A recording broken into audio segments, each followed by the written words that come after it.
আজকে ছাদে হঠাৎ ঘোরাফেরা করছিলাম, তো সেই সময় মানে নজরে এলো একটা বাড়ির ভিতটা খুব ডিপ করে খোঁড়া হয়েছে।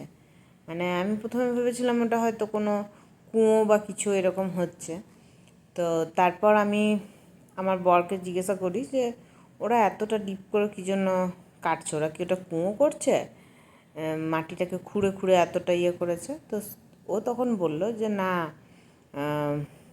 ঘরটার যে ভিত সেটাকে শক্ত করবার জন্য খোঁড়া হচ্ছে, ওটা খোদাই মানে খুঁড়ে আর কি ওখান থেকে মাটির নিচের থেকে বিল্ডিংটাকে তোলা হবে।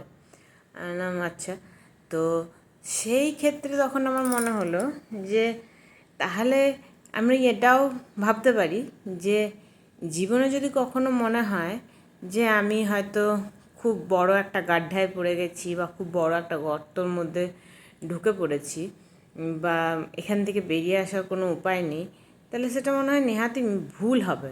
তার কারণ হলো একটা ঘরের ভিতকে শক্ত করার জন্য যদি অতটা মাটি কেটে সেখান থেকে ঢালাই করে একটা ঘরকে উঠানো হয়, তাতে ঘরটা শক্ত হয়, তাহলে জীবনের ক্ষেত্রেও আশা করি তাই হবে।